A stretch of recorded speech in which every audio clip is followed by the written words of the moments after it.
ایک بادشاہ کے دور حکومت میں ایک سوداگر تھا جس کے پاس ہر رنگ اور نسل کے گھوڑے تھے۔ بادشاہ اس سے گھوڑے خریدتا تھا، اس لیے اس کی بادشاہ سے گہری دوستی ہو گئی۔ بادشاہ نے ایک مرتبہ اس سے کہا کہ اگر زندگی میں کبھی تجھ پر کوئی برا وقت آ جائے تو میرے پاس آ جانا، میں تمہاری ہر ممکن مدد کروں گا۔ کچھ عرصے بعد ایسا ہوا کہ اس کے علاقے میں طاعون کی بیماری پھیل گئی، جس کی وجہ سے لوگوں کے جانور ہلاک ہونے لگے۔ لہذا اس بیماری کی لپیٹ میں اس کے گھوڑے بھی آ گئے اور وہ یک کے بعد دیگر ہلاک ہو گئے۔ نوبت یہاں تک پہنچی کہ اس کے گھر میں فاقے ہونے لگے۔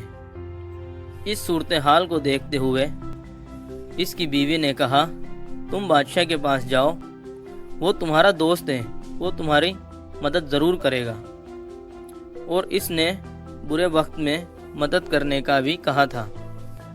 لہٰذا یہ بادشاہ سے ملاقات کرنے گیا۔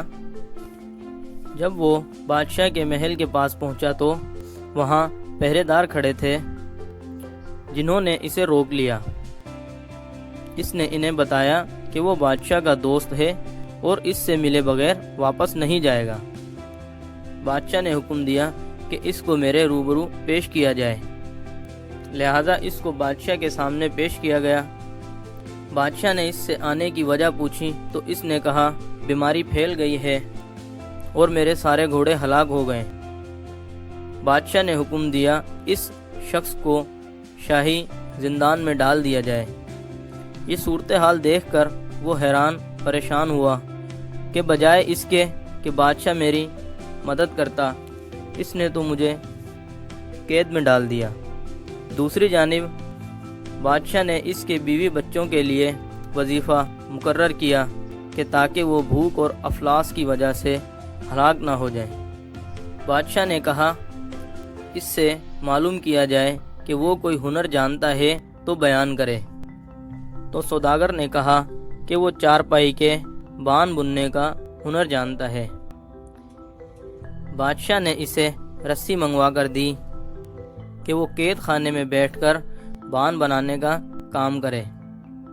یہ بان بنتا تھا اور بادشاہ اسے بازار میں فروخت کرنے کی نیت سے بھجواتا تھا تاکہ معلوم ہو سکے کہ اس کی بنائی ہوئی بان کتنے میں فروخت ہوتی ہے۔ کچھ عرصے تک یہ سلسلہ جاری رہا اور بان میں نقصان ہونے لگا۔ بادشاہ اسے رسی منگوا کر دیتا رہا اور وہ اسے بنا کر فروخت کرنے کے لیے بازار میں بھجواتا رہا۔ بالآخر ایک وقت ایسا بھی آیا کہ بان کی فروخت میں منافع ہونے لگا اور وہ کافی تعداد میں فروخت ہونے لگی۔ جب یہ صورتحال بادشاہ کے علم میں لائی گئی تو اس نے حکم دیا کہ اس کو اب شاہی لباس پہنا کر میرے دربار میں حاضر کیا جائے، میں اس کے ساتھ بیٹھ کر کھانا کھاؤں گا۔ لہذا اس سوداگر کو بادشاہ کے حکم کے مطابق شاہی لباس پہنا کر بادشاہ کے روبرو پیش کیا گیا۔ یہ ساری صورتحال دیکھ کر اس کی سمجھ میں کچھ نہیں آیا کہ یہ سب کیا ہے، لیکن چونکہ بادشاہ کا حکم تھا اس لیے وہ بادشاہ کے دسترخوان پر بیٹھ گیا اور دونوں ایک دوسرے کا منہ تکنے لگے۔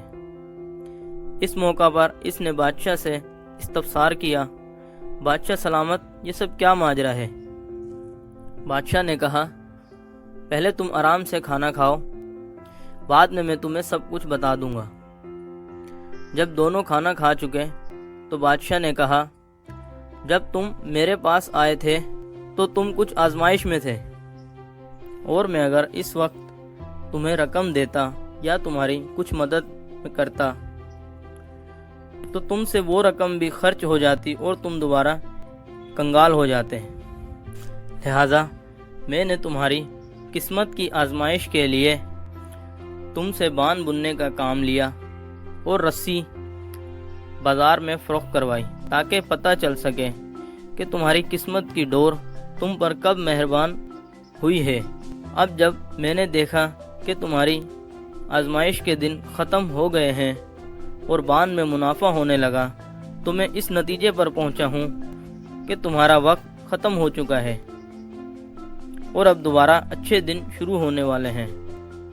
لہٰذا بادشاہ نے اپنے اس دوست کو بہت بڑی رقم دی اور ہیرے جواہرات سے نوازا تاکہ وہ دوبارہ گھوڑوں کا کاروبار شروع کر سکے۔ پیارے بچوں، اس کہانی سے ہمیں یہ سبق ملتا ہے کہ کبھی کبھی ہمیں قسمت بھی آزما رہی ہوتی ہے،